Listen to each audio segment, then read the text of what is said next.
පෑන් කේක් හදන්නේ කොහොමද කියලා අද අපි බලමු.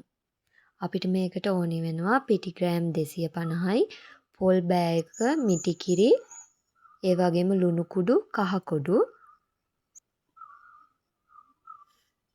දැන් අපි ඉස්සෙල්ලාම පොල් ටික මිරික ගන්න ඕනි. ඉස්සෙල්ලාම මිටි කිරි ටික විතරක් ගන්න. මදි වුණොත් කියලා අපි වෙනම දිය කිරි ටික අරන් තියාගමු.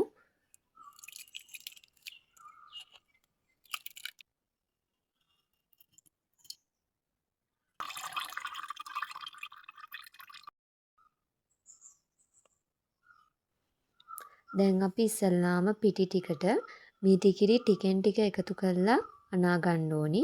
අපි මේකටම කහ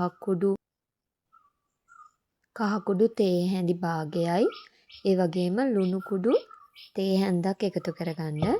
අපි කිරි ටික ටිකෙන් ටික එකතු කර කර තමයි මේක හදාගන්න ඕනි. සාමාන්‍යයෙන් වැක්කිරෙන පදමට හදාගන්න. නැත්නම් අපිට මේක අර මේ තෝස් එක වගේ හදාගන්න වක් කරන්න අමාරුයිනේ.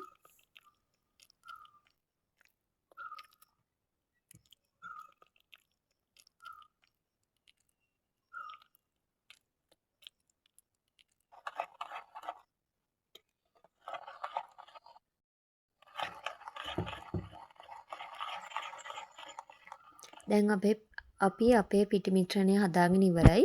දැන් අපි පොල් පැණි එක හදාගමු. මේකට ඉස්සෙල්ලාම සීනි හැඳි 3ක් විතර එකතු කරලා කැරමල් කරගන්න. ඊට පස්සේ වතුර කෝප භාගයකුයි තව සීනි ග්‍රෑම් 150ක් විතර එකතු කරලා ඒ ටික හොඳින් දිය වුණාට පස්සේ පොල් ටික එකතු කරලා ගන්න. අපි මේක ගොඩාක් පොල් පැණි එක කර වෙන්න දෙන්න එපා. එතකොට ඉක්මනටම වේලෙනවනේ.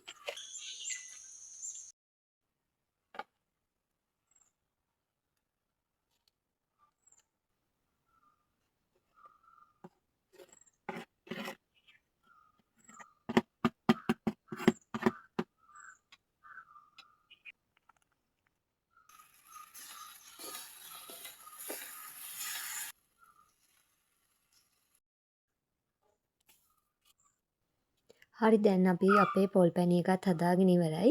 අපි දැන් පෑන් කේක් ටික හදාගමු.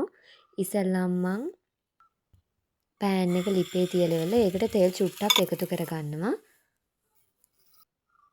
දැන් මේ විදිහට අපි අපේ තෝස් එක හදාගන්න ඕනි. පෑන් කේක් එක හදාගන්න. ඔයාලා දෙපැත්තම දදා සාමාන්‍යයෙන් හොඳට කර වෙන අර පිටි ටික ඇලෙන්නේ නැතිව තියෙන ගානට තෝස් එක හදාගන්න. රස්නේ පිටම අපි මේක ලිපෙන් බාගත්ත ගමන් මේකට පොල් පැණි දාලා මෙන්න මේ විදිහට රෝල් කරගන්න. නැත්තම් නිමුණම අපේ මේ පෑන් කේක් එක රෝල් කරගත්තම ආයි ලිහෙනවා.